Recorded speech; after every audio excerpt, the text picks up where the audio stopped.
Well, I think Indonesia has a very good chance to qualify for the World Cup. They've improved a lot compared to previous years. There's great potential in their team with many talented young players. You have guys like Jay Idzes, Rizky Rido, Marcelino, and Ivar Jenner who are all doing great. Kita beralih ke informasi lain, pemirsa. Shin Tae-yong akhirnya resmi diperkenalkan ke publik sebagai pelatih baru Timnas Indonesia.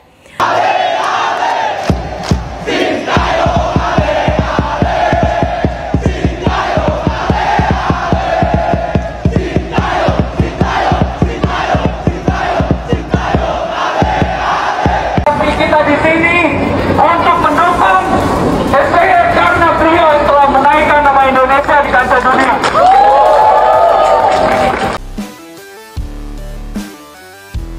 Hai semuanya, selamat datang di channel YouTube Garuda IDN. Berikut ini kami akan membagikan kumpulan berita Timnas terbaru nih, diantaranya sebagai berikut. Cristiano Ronaldo sangat gembira pelatih Shin Tae-yong dan juga wonderkid Marcelino akhirnya dipanggil ke Timnas lagi. Ronaldo bahkan sampai ucapkan selamat berjuang buat Timnas Indonesia dan buat prediksi jika Indonesia bakal lolos ke Piala Dunia 2026. Namun untuk info lebih lanjut coba putar video ini sampai habis dan jangan di skip-skip ya guys. Namun sebelum lanjut ke pembahasannya, alangkah baiknya untuk tekan tombol like dan subscribe-nya ya guys. Jika sudah, mari kita lanjut. Timnas Indonesia kini tengah berada di fase penting perjalanan menuju Piala Dunia 2026. Seperti diketahui, skuad Garuda akan melakoni 2 laga krusial di babak keempat kualifikasi. Lawan pertama yang sudah menanti adalah Arab Saudi pada 9 Oktober 2025, disusul pertandingan kedua menghadapi Irak pada 12 Oktober mendatang. 2 laga ini dipastikan bakal jadi ujian terberat Timnas sepanjang tahun ini. Sebanyak 28 pemain sudah resmi dipanggil PSSI untuk memperkuat tim. Komposisinya pun beragam, tidak hanya berasal dari kompetisi lokal, tapi juga pemain-pemain abroad yang sedang meniti karir di luar negeri. Hal ini tentu membuat persaingan di skuad semakin ketat, sekaligus memberi harapan baru bagi publik pecinta sepak bola tanah air. Agenda Timnas pun sudah disusun rapi. Hari ini para pemain dijadwalkan mulai berkumpul, sebelum kemudian terbang ke Arab Saudi pada awal Oktober. Menariknya, sebelum menghadapi laga sesungguhnya, Timnas Indonesia dikabarkan akan menggelar uji coba dengan salah satu tim negara lain. Uji coba ini disebut penting untuk mengasah taktik dan menjaga kebugaran pemain agar lebih siap menghadapi duel panas kontra Arab Saudi dan Irak nanti. Baru-baru ini publik dikejutkan dengan beredarnya sebuah video yang memperlihatkan sosok Shin Tae-yong dan wonderkid Marcelino Ferdinand hadir di hotel peristirahatan Timnas Indonesia. Banyak yang awalnya tidak percaya, namun nyatanya kabar tersebut benar adanya. Shin Tae-yong dipastikan kembali duduk di kursi pelatih kepala, sementara Marcelino resmi kembali bergabung ke skuad Garuda. Hal ini menjadi sorotan lantaran sebelumnya kursi pelatih sempat ditempati Patrick Kluivert, namun hasil imbang 0-0 melawan Lebanon membuat posisi Kluivert langsung dievaluasi. Tak lama kemudian, PSSI memutuskan menunjuk kembali Shin Tae-yong sebagai nahkoda utama. Keputusan itu sekaligus menandai kembalinya pelatih asal Korea Selatan tersebut memimpin Timnas di laga-laga penentuan. Kepastian ini juga dibenarkan oleh manajer Timnas, Sumarji. Dalam keterangannya, ia menegaskan bahwa Shin Tae-yong akan memimpin langsung laga melawan Arab Saudi dan Irak. Marcelino pun disebut dalam kondisi fit dan siap kembali memberikan kontribusi. Shin Tae-yong resmi kembali memimpin skuad Garuda, dan Marcelino juga sudah bersama tim. Keputusan ini adalah langkah terbaik agar Indonesia bisa tampil maksimal menghadapi Arab Saudi dan Irak. Semua persiapan sudah kita matangkan, dan tidak ada alasan untuk ragu, ujar Sumarji kepada wartawan malam ini. Kabar kembalinya Shin Tae-yong dan bergabungnya kembali Marcelino ternyata juga mendapat perhatian dari luar negeri. Mega bintang Cristiano Ronaldo secara khusus memberikan komentar terkait kondisi terbaru Timnas Indonesia. Dalam wawancara eksklusif bersama ESPN, Ronaldo menegaskan bahwa Shin Tae-yong adalah sosok pelatih hebat yang pantas diberi kesempatan lagi. Menurut Ronaldo, 5 tahun pengabdian Shin Tae-yong untuk Indonesia bukanlah waktu yang singkat. Ia menyebut keberhasilan Shin sebelumnya mengalahkan tim besar seperti Arab Saudi dan Irak adalah bukti nyata kualitas sang pelatih. Tak heran jika kontraknya perlu diperpanjang agar kontinuitas skuad tetap terjaga. Tidak hanya pelatih, Ronaldo juga menyoroti pemain-pemain Indonesia yang menurutnya punya potensi besar. Ia menyebut nama Jai Itzes, Rizky Ridho, Marcelino Ferdinand, hingga Ivar Jenner sebagai sosok-sosok muda yang patut diberi panggung lebih. Bagi Ronaldo, Indonesia saat ini berada di jalur yang tepat jika ingin menembus Piala Dunia 2026. Shin Tae-yong adalah pelatih yang penuh dedikasi. Saya tahu 5 tahun bukan waktu sebentar untuk membangun tim, dan saya kagum dengan perjuangannya. Indonesia punya pemain-pemain potensial seperti Jai, Ridho, Marcelino, dan Ivar. Saya ucapkan selamat berjuang untuk timnas Indonesia di kualifikasi. Semoga saya bisa melihat kalian berlaga di Piala Dunia 2026 nanti, ujar Cristiano Ronaldo kepada media ESPN. Prediksi positif juga datang dari berbagai pihak. Pelatih Jepang, Hajime Moriyasu, misalnya, secara terbuka menilai bahwa Shin lebih layak dibanding Patrick Kluivert. Kekalahan telak 6-0 dari Jepang di laga uji coba justru dianggap Moriyasu sebagai pembuktian bahwa pola asuh Kluivert tidak cocok untuk timnas Indonesia. Sementara itu, warganet Indonesia ramai mengaitkan momen ini dengan ramalan Presiden Gus Dur di masa lalu. Sang presiden sempat berujar bahwa suatu saat timnas Indonesia akan ke Piala Dunia dengan pelatih bermata sipit. Kini publik menilai ramalan tersebut semakin terasa relevan, karena satu-satunya pelatih bermata sipit yang ada di tubuh timnas hanyalah Shin Tae-yong. Keyakinan besar pun terus tumbuh. Dukungan dari bintang kelas dunia seperti Cristiano Ronaldo menambah semangat skuad Garuda untuk menatap laga penting melawan Arab Saudi dan Irak. Di balik kembalinya Shin Tae-yong, muncul alasan lain yang membuat publik semakin yakin ia lebih pantas dibanding Patrick Kluivert. Salah satu faktor utama adalah integritas. Shin Tae-yong dikenal sebagai pelatih anti disogok, tegas, dan jujur dalam menjalankan tugasnya.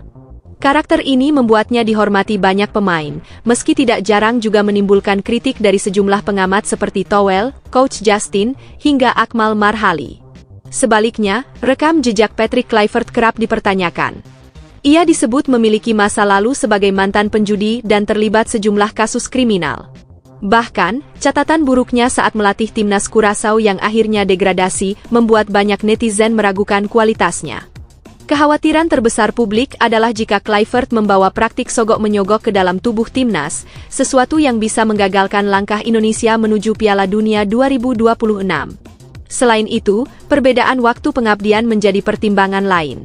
Shin Tae-yong sudah 5 tahun membangun skuad Garuda sejak 2020, sementara Kluivert baru 1 tahun namun hasilnya kurang meyakinkan. Chemistry antar pemain yang terbentuk dengan Shin jelas tidak bisa dibandingkan.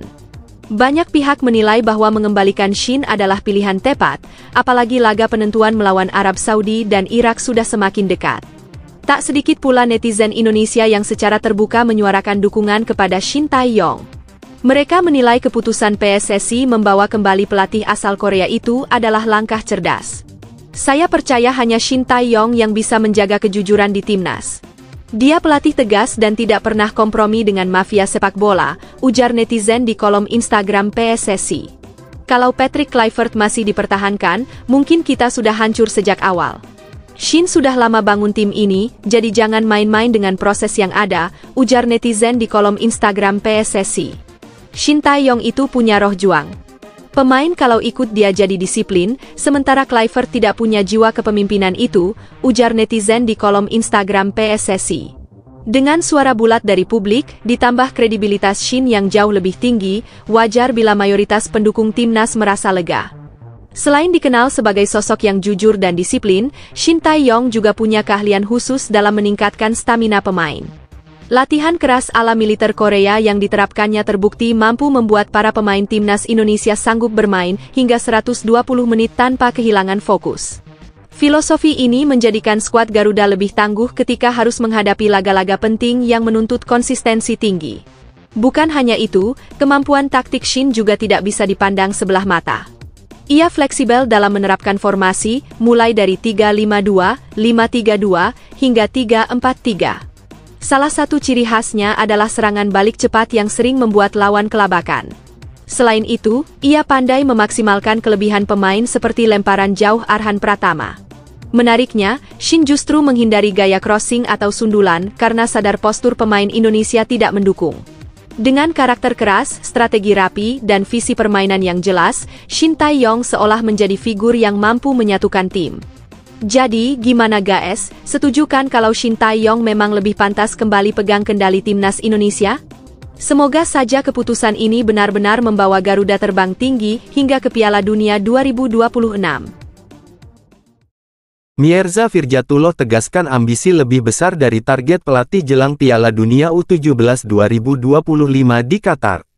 Garuda Muda siap uji nyali hadapi Brasil, Honduras, dan Zambia di grup neraka. Harapan baru tengah tumbuh di skuad timnas Indonesia U17 menjelang Piala Dunia U17 2025 yang akan digelar di Qatar. Salah satu wajah muda penuh ambisi, Mierza Firjatullah, memperlihatkan keyakinannya setelah menuntaskan rangkaian pemusatan latihan di Eropa. Penyerang asal Bandung tersebut menyatakan tekad untuk memberikan kontribusi nyata, bahkan lebih dari sekadar target awal tim. Selama 2 pekan, pada 1 hingga tanggal 14 September tahun 2025, Garuda Muda menjalani latihan intensif di Bulgaria. Program tersebut dirancang untuk mengasah kemampuan teknis sekaligus memberikan pengalaman berharga menghadapi atmosfer sepak bola Eropa. Bagi Mierza, kesempatan itu terasa istimewa. Ia tidak hanya mendapatkan peningkatan dari sisi permainan, tetapi juga pelajaran tentang kedisiplinan dan mentalitas bertanding. Setelah kembali dari Bulgaria, agenda tim nasional tidak berhenti. TC lanjutan dijadwalkan berlangsung di Yogyakarta mulai tanggal 29 September hingga tanggal 14 Oktober. Fase ini menjadi bagian penting dari persiapan menuju turnamen dunia. Seluruh pemain dituntut menjaga kondisi fisik sekaligus membangun kekompakan agar siap menghadapi lawan-lawan tangguh. Mierza sendiri menegaskan bahwa ambisinya tidak berhenti pada sekadar lolos fase grup, meski pelatih Nova Arianto menetapkan target realistis tersebut. Ia ingin membawa Garuda Muda melangkah sejauh mungkin. Menurutnya, mimpi besar harus diimbangi dengan kerja keras. Karena itu, setiap sesi latihan ia jalani dengan serius sembari tetap menjaga keseimbangan dengan pendidikannya. Ia menyadari bahwa masa depan seorang pemain muda tidak hanya bertumpu pada sepak bola, tetapi juga pada pendidikan yang kuat. Piala Dunia U17 kali ini dijadwalkan berlangsung pada 3 hingga tanggal 27 November tahun 2025. Indonesia tergabung di grup H bersama Brasil, Honduras, dan Zambia. Grup ini jelas bukan tugas mudah, apalagi Brasil dikenal sebagai salah satu raksasa di level usia muda. Namun, Mierza melihat tantangan tersebut sebagai motivasi tambahan. Ia percaya bahwa dengan persiapan matang, kejutan bisa saja tercipta. Pengalaman di turnamen sebelumnya, saat Indonesia menjadi tuan rumah pada 2023, menjadi pengingat bahwa perjuangan tidak akan mudah. Kala itu, Garuda Muda hanya mampu finish di peringkat 2 grup A dengan raihan 2 poin. Kini, Mierza dan kawan-kawan bertekad melampaui capaian tersebut. Dengan semangat tinggi, kerja keras di lapangan, serta dukungan penuh dari publik tanah air, Mierza optimis Indonesia mampu mencatatkan cerita baru di panggung dunia. Nova Arianto tetapkan target realistis timnas U17 Indonesia di Piala Dunia 2025, minimal lolos fase grup. Namun Mierza Firjatullah justru pasang ambisi lebih tinggi dan siap bawa Garuda Asia melangkah jauh. Timnas U17 Indonesia sedang bersiap menyongsong tantangan besar di Piala Dunia U17 2025. Di bawah arahan Nova Arianto, Garuda Asia datang sebagai satu-satunya wakil Asia Tenggara yang berhasil menembus turnamen bergengsi ini. Kesempatan tersebut diperoleh setelah tim muda merah putih tampil apik di ajang Piala Asia U17 2025. Saat itu, langkah mereka terhenti di babak 8 besar, namun hasil tersebut sudah cukup untuk mengamankan tiket ke putaran final Piala Dunia. Turnamen dunia usia muda itu dijadwalkan berlangsung di Arab Saudi pada 3 hingga tanggal 27 November tahun 2025. Dengan demikian, Nova dan skuadnya memiliki waktu sekitar 1 bulan untuk memantapkan persiapan. Agenda pemusatan latihan menjadi salah satu cara agar tim benar-benar siap menghadapi persaingan ketat di fase grup. Sebagai pelatih, Nova sudah menetapkan target yang realistis namun cukup menantang bagi para pemainnya. Ia menegaskan, pencapaian minimal yang harus diraih adalah lolos dari fase grup. Hal ini berarti Indonesia wajib finish di posisi 2 besar agar langsung melangkah ke babak berikutnya. Ada opsi lain, yakni melalui jalur peringkat ketiga terbaik. Namun jalur itu dianggap lebih berisiko karena bergantung pada hasil dari grup lain. Salah satu pemain, Mierza Firjatullah, turut mengungkapkan isi target tersebut. Menurutnya, sang pelatih menekankan pentingnya fokus penuh agar mereka bisa menembus fase gugur. Meski demikian, Mierza pribadi memiliki ambisi lebih tinggi. Striker muda asal Bandung itu berharap dapat membawa tim melaju lebih jauh dari sekadar lolos grup. Ia percaya dengan kerja keras, Garuda Asia mampu memberi kejutan. Persiapan tim terus berlanjut dengan agenda pemusatan latihan di Yogyakarta mulai tanggal 29 September. Setelah fase itu, skuad rencananya akan melanjutkan persiapan ke Dubai atau Qatar untuk adaptasi sebelum laga perdana dimulai. Program latihan tersebut diharapkan bisa mengasah aspek teknis, taktik, serta mental bertanding para pemain. Bagi Nova Arianto, langkah ini adalah bagian dari perjalanan panjang. Sebagai pelatih kepala, ia tidak ingin hanya sekadar berpartisipasi di ajang dunia. Ia ingin anak asuhnya tampil percaya diri, memberikan perlawanan berarti, sekaligus mengukir sejarah. Dukungan penuh dari publik tanah air juga diyakini bisa menjadi dorongan besar bagi para pemain muda untuk berjuang habis-habisan di lapangan. Dengan persiapan matang, semangat juang, dan tekad dari seluruh elemen tim, Indonesia kini menatap Piala Dunia U17 2025 dengan keyakinan tinggi. Apakah target Nova dan mimpi besar para pemain bisa terwujud? Jawabannya akan ditentukan di Arab Saudi nanti. Mierza Firjatullah janji habis-habisan bela timnas U17 meski harus hadapi grup neraka dengan Brasil, Honduras, dan Zambia. Garuda Asia bersiap TC di Yogyakarta demi kejutan di Piala Dunia 2025 Qatar. Timnas Indonesia U17 tak punya waktu untuk bersantai. Agenda persiapan menuju Piala Dunia U17 2025 di Qatar terus berjalan padat. Penyerang muda, Muhammad Mierza Firjatullah, menegaskan bahwa pekan depan ia dan rekan-rekannya kembali akan menjalani pemusatan latihan. Ajang terbesar kelompok usia ini sudah di depan mata, sehingga fokus penuh menjadi harga mati. Sebelumnya, skuad Garuda Asia sempat menjalani pemusatan latihan di Eropa. Selama 2 pekan, tepatnya 1–14 September tahun 2025, mereka ditempa di Bulgaria. Dalam periode tersebut, 3 uji coba digelar dengan hasil berimbang, sekali menang, sekali kalah, dan 1 kali seri. Meski bukan catatan sempurna, pengalaman menghadapi lawan dengan gaya permainan berbeda memberi banyak pelajaran penting bagi para pemain muda. Kini, tahap lanjutan akan berlangsung di Yogyakarta mulai tanggal 29 September. Nova Arianto sebagai pelatih kepala ingin memanfaatkan sisa waktu sebelum turnamen dimulai untuk memperkuat kekompakan tim. Mierza menyebut, inti dari latihan kali ini bukan sekadar meningkatkan fisik atau teknik, melainkan juga mematangkan chemistry antar pemain. Dengan begitu, komunikasi di lapangan bisa lebih cair dan strategi tim bisa berjalan sesuai harapan. Mierza sendiri menunjukkan tekad kuat. Ia berjanji akan mengerahkan seluruh kemampuannya saat membela bendera merah putih. Meski Indonesia harus bersaing di grup H yang dihuni tim-tim besar seperti Brasil, Honduras, dan Zambia, ia menegaskan tidak ada sedikit pun rasa takut. Justru tantangan berat ini dijadikannya motivasi untuk tampil habis-habisan. Soal target, pelatih Nova Arianto telah menyampaikan sasaran realistis, yakni lolos dari fase grup. Artinya, Indonesia harus finish minimal di 2 besar klasemen atau mencoba peluang lewat jalur peringkat ketiga terbaik. Namun bagi Mierza, impiannya jauh lebih tinggi. Ia ingin membawa Garuda Asia melangkah sejauh mungkin di turnamen 4 tahunan ini. Secara pribadi, ia juga berharap bisa memberikan kontribusi nyata berupa gol, sesuatu yang memang diharapkan dari seorang penyerang. Turnamen akan digelar di Qatar pada 3–27 November tahun 2025. Publik tentu masih ingat edisi 2023 lalu, ketika Indonesia menjadi tuan rumah. Kala itu, perjalanan Garuda Muda terhenti di fase grup setelah hanya mengumpulkan 2 poin dari 3 pertandingan, sementara gelar juara jatuh ke tangan Jerman. Kini, generasi baru punya kesempatan untuk menulis kisah berbeda.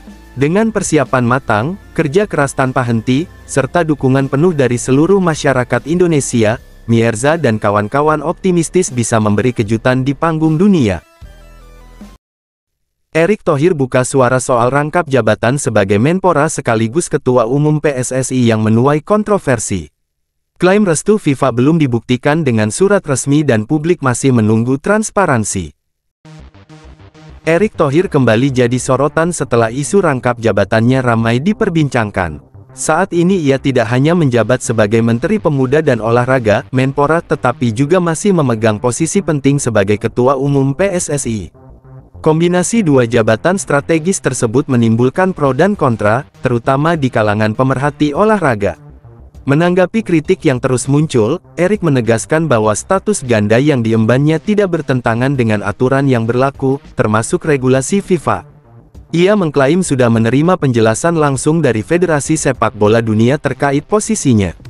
Meski begitu, hingga kini surat resmi yang dimaksud belum pernah dipublikasikan, sehingga masih menyisakan tanda tanya di mata masyarakat. Publik pun banyak bertanya, apakah benar dokumen tersebut ada, atau hanya sebatas komunikasi lisan. Erick lantas mengajak masyarakat menilik kembali sejarah PSSI.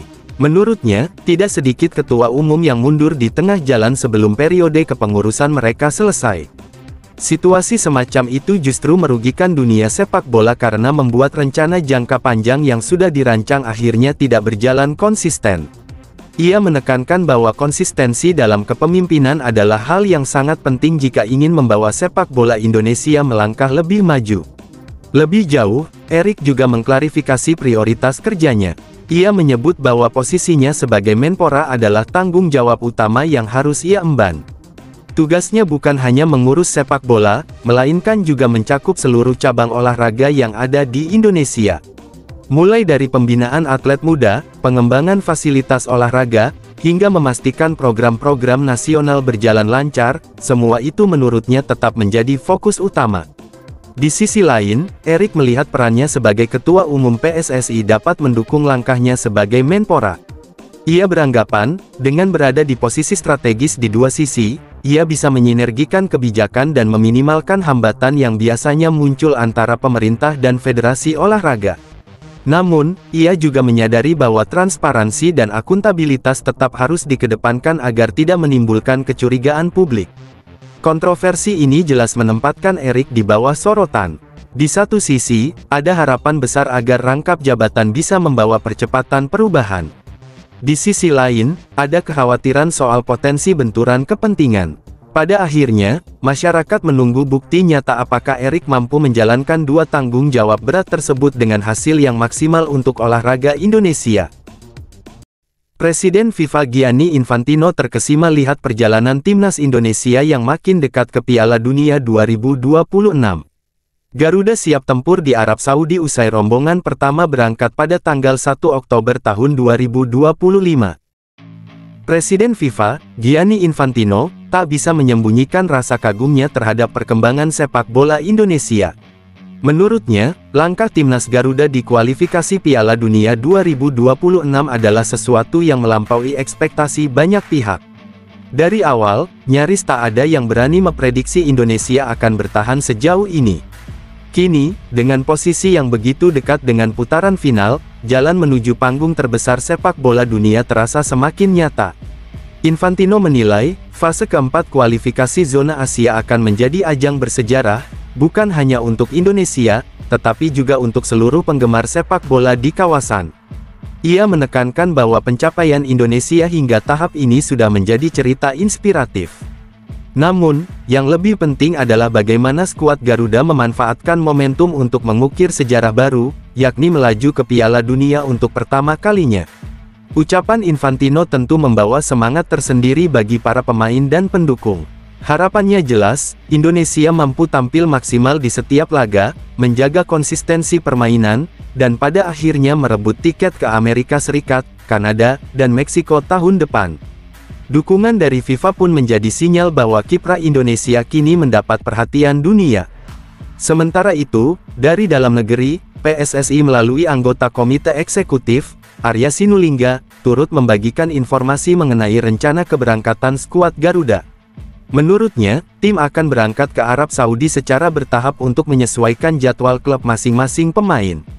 Gelombang pertama dijadwalkan terbang pada tanggal 1 Oktober tahun 2025, terdiri dari mayoritas pemain yang merumput di BRI Super League musim ini. Arab Saudi sendiri ditunjuk sebagai tuan rumah untuk babak keempat. Artinya, laga-laga penting melawan tim-tim besar Asia akan berlangsung di tanah mereka. Suasana ini tentu memberi tantangan tersendiri bagi Indonesia, sebab Garuda harus beradaptasi dengan iklim, kondisi lapangan, serta tekanan dari para supporter tuan rumah. Meski begitu, hal ini juga bisa menjadi ujian mental yang justru membentuk karakter tim. Bagi Indonesia, Oktober nanti adalah bulan penentu. Dua laga awal melawan tim-tim kuat akan menjadi tolok ukur sejauh mana kesiapan pasukan Patrick Kluivert. Jika mampu mencuri poin penting, peluang menuju putaran final akan semakin terbuka lebar. Kini, publik sepak bola tanah air tinggal menunggu kiprah skuad Garuda. Dukungan penuh dari masyarakat, kerja keras para pemain, serta doa dari seluruh penjuru negeri akan menjadi bahan bakar untuk menorehkan sejarah. Apakah 2026 akan menjadi tahun pertama Indonesia hadir di Piala Dunia? Semua mata akan tertuju pada perjalanan ini.